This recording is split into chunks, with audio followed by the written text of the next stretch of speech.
Gannon, when you get here, you'll be able to truly tell what happened. And then I really hope I get a sincere apology from everyone who has made all those things, especially from my husband. Then I stopped the camera. I wanted to add one more thing. She asked to say one more thing, so I turned the camera back on and asked her the same question once again. Do you have a message for Gannon? By then, she had started crying. And Gannon, I can't wait till you can come home and let everyone know that you're okay. We love you. We're expecting she will be brought to Colorado. It's awkward occurrence, awkward entertainment. Well, she's already in Colorado, so I ain't gotta worry about that. She's in a Colorado jail as we speak. As from the title, this is gonna be about Gannon bleeding explained.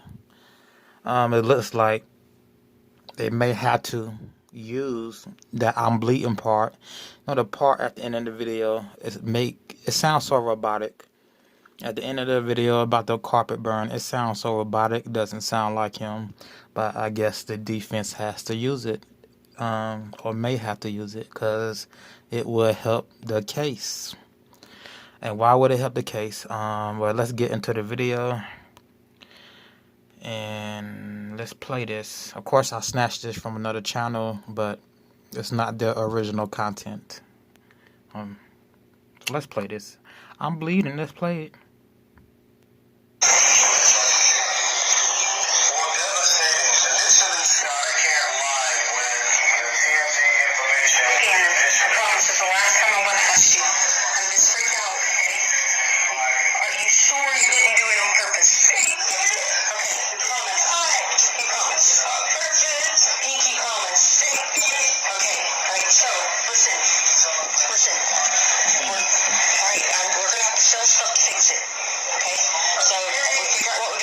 We can sell the sofa, we can sell whatever, because we got to get it fixed so the lady don't be mad at us and kick us out of the house. Okay? You got it?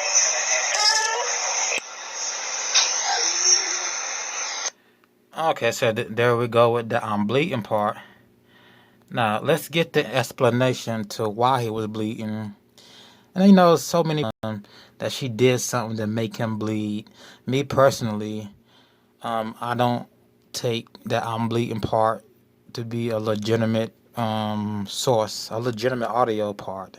It just doesn't sound like him. Like, the audio cuts off at I'm bleeding, and that's it. But let's see what Leticia says. And this is going to be the defense, which is a good one, I gotta say. It makes very much good sense. All right, let's go. The majority, okay, we are at 161. The majority, this is from the affidavit. The majority of the conversations between Al and Letecia Stauch began around February 13th, 2020. Over several days, Leticia's story continued to change. During a phone call on February 13th, 2020, Leticia stated Gannon was burned by a counter to the point his skin bubbled, and that Gannon peeled the burn off and wiped. Hold on, connection is messing up. But she stating Gannon peeled the burn off and wiped the blood on the wall. So let me get this connection straight. Okay.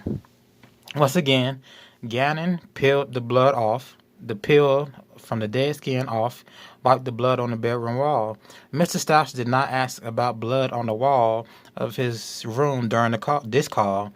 The fact she provided this information about blood on the wall likely indicates her knowledge of the murder scene. Well, it indicates her knowledge that she saw Gannon wipe blood on the wall from that candle incident. I'm pretty sure she saw the blood on the wall on that Sunday, the 26th of January, a little after 12 in the afternoon. That happened. When she went in there, saw the candle half fell and almost burnt the carpet in the whole house. Okay? So he was crying because he got burned, not because she hit him or disciplined him. And the blood on the wall is from, of course, what this says in the affidavit. And I don't take The last sentence of 161 is the fact she provided information about blood on the wall likely indicates she had knowledge of the murder scene. Likely indicates she lived in the house. She was there the day the candle fell on the ground. Okay. One more time for people who don't comprehend too well. One more time.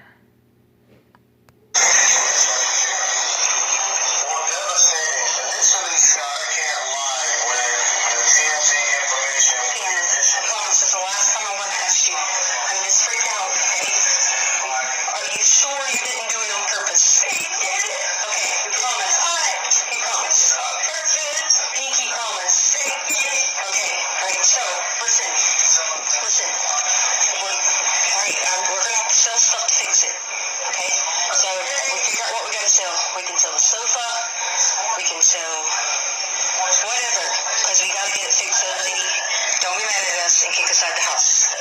Okay? You got it? And there go that part again. Let's move on to the next section. Leticia Stauch claims she went looking, one of her stories, that same day, that afternoon that the carpet got burnt, she went looking for construction workers because this neighborhood is under development, so they're building. And she found her construction crew. She asked one of the men to come to the house. Could they do the carpet? He said he'll come the next day. She gave the man named Eduardo the passcode to the garage to get in the garage. Now, in the affidavit, police state they have not seen a man on the front cameras going into the garage. There's the garage on the picture. I don't even see how you would enter a code into the garage from outside. Either way, she claims she gave this man a code. Now, just because they don't have camera footage of this man coming to the house from the front, he could have came to the house from the back and somehow entered that code into the house through the basement. But either way, this is how the story is going. So that's the garage. They don't have video. They don't have video of Gannon getting out the car. Sheriff Department claims he did come home. They don't have evidence he came home. They don't have video showing that. They don't have video of the backyard. They can't see anything if anybody did come and break in, or did this character, construction worker Eduardo, actually come over and actually, hide in the house till they got there. Hid in the house till they got there. So that defense, you can still use that defense that Eduardo came over, but you can't say he came through the front. Her statement, she disarmed her security system. Number 86, Leticia arrived home at 2:30 on Monday the 27th. Into the basement, she said that Eduardo, which is the construction worker who was supposed to fix the carpet, the carpet burned, Gannon saying I'm bleeding, the blood on the wall. Eduardo was in the basement, attacked her. Now, she gave him the code. Okay, internet connection, still saying my connection is weak. Let's go. Was in the basement, attacked her, pointed a gun at her. She said after that, Eduardo held her at gunpoint. He allowed her to go upstairs to greet her stepdaughter. And Letecia Stauch, who had just arrived from home, Leticia said her daughter was outside. She sent her daughter outside to ride a bike, then returned to the basement where Eduardo assaulted her against her will between 3:30 and 4:30. During this period of time, she believed that she had hit her head, twice really, and blacked out. Investigators noted no injuries on Leticia's head because they never checked for injuries. She could have hit her head where all the hair is hiding. They didn't say forehead. They said she hit her head. So them not noticing no injuries, they didn't check for any injuries. That's the period they didn't check. Let's continue. What's another one?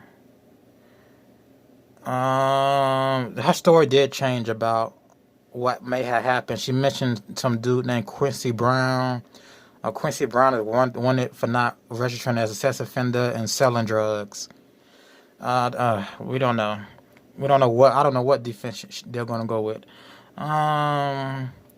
Note during the time period, Harley's cell phone. This is 81. Now this states that Harley went and picked up Leticia after she dropped off Gannon's body the first time. Now we on paragraph 81. During the time period of approximately 10:30 and 11:30 on January 28th, a day after, the Harley's cell phone is connected to a tower that services the Stauch residence over approximately 30 miles from Leticia's suspected location. There was activity on Harley's cell phone telephone during that time, and investigators do not believe that Harley was with Leticia when she disposed of the body. However, they believe around 10:26, Harley went and picked up Leticia off of Powers and Carefree. Well, she goes to the area of Powers and Carefree where investigators suspect she picked Leticia up. Okay, that affidavit 81, paragraph 81 makes no sense because supposedly she had Gannon's body inside the Volkswagen SUV and she dropped it off herself. So why would she need a ride back and forth? She already had the body in a car. She had a car with her. Why would she need a ride back and forth? Or a ride back at 11:10 at night? That don't make sense. That messes up prosecutions. Okay, let's get this going. Boy, with 82, as mentioned, Leticia did 82 paragraph. Leticia voluntarily went to talk to the officers, and they did deny her rights. They took her phone without a warrant, and they literally tried, I would say, to kidnap her because they had no grounds. They had no warrant to arrest her then. And we know they had a warrant on January 29th to arrest her.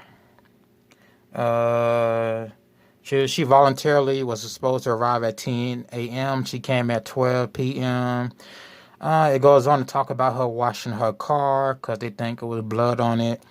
But the blood came back negative as stated in the affidavit.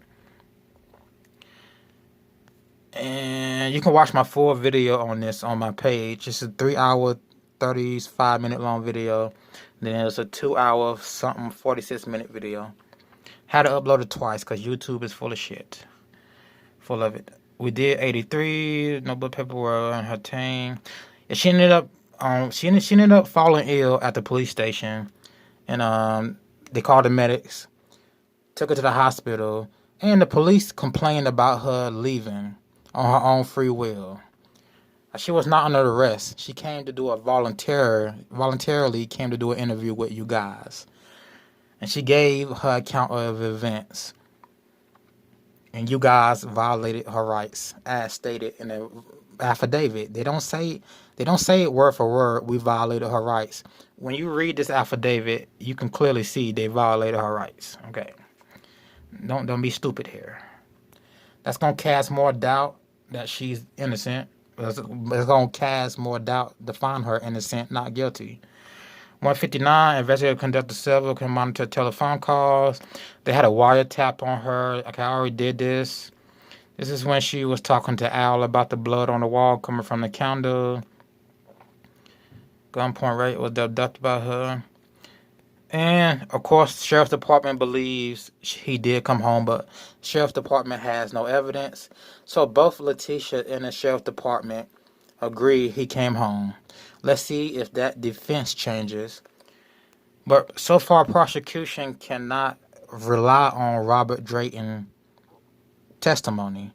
You know, if the defense changed their testimony, if Leticia changes her testimony, you know, she can rely on what Roger Drayton said. What else I got in here? We look through that one. If she doesn't change her testimony, Roger Drayton just won't be testifying. So she had 4 different stories, or 4 different stories. Let's go with 5 because the other one wasn't included. So it was the construction worker Eduardo who was sitting in the house waiting for her, who assaulted her and who kidnapped Gannon. Number 2 was she tried to signal. Cause number 1 was, of course, Eduardo, but she said she tried to signal them that he was downstairs and they didn't pick up the signals. But turns out they searched the whole house. They didn't find nobody. We don't know if he was hiding or he was already gone. We don't know. Story just changed.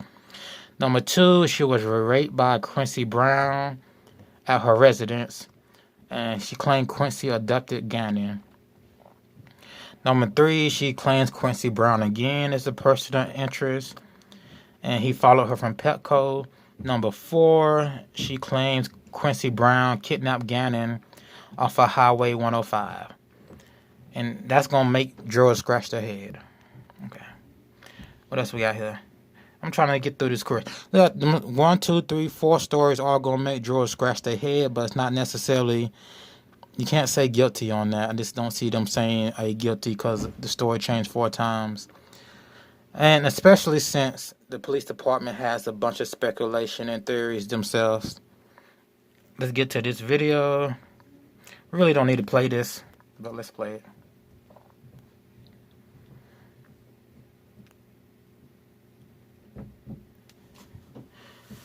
And of course, Drayton said nobody came. He said Gannon didn't come home. Period. Gannon didn't come home. We remember when the police said don't believe anything else you hear outside of what we say.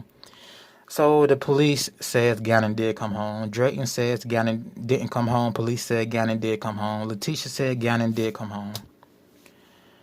So I don't know what Roger Drayton testimony. I do know his testimony will not be used by prosecution. That Gannon didn't come home. Maybe the defense can use his testimony that Gannon didn't come home.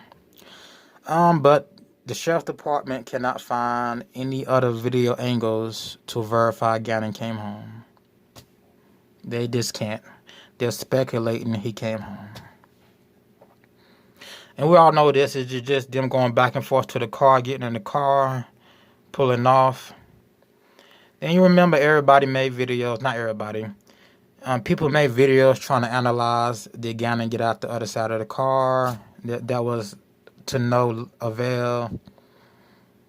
I still came up with a question mark.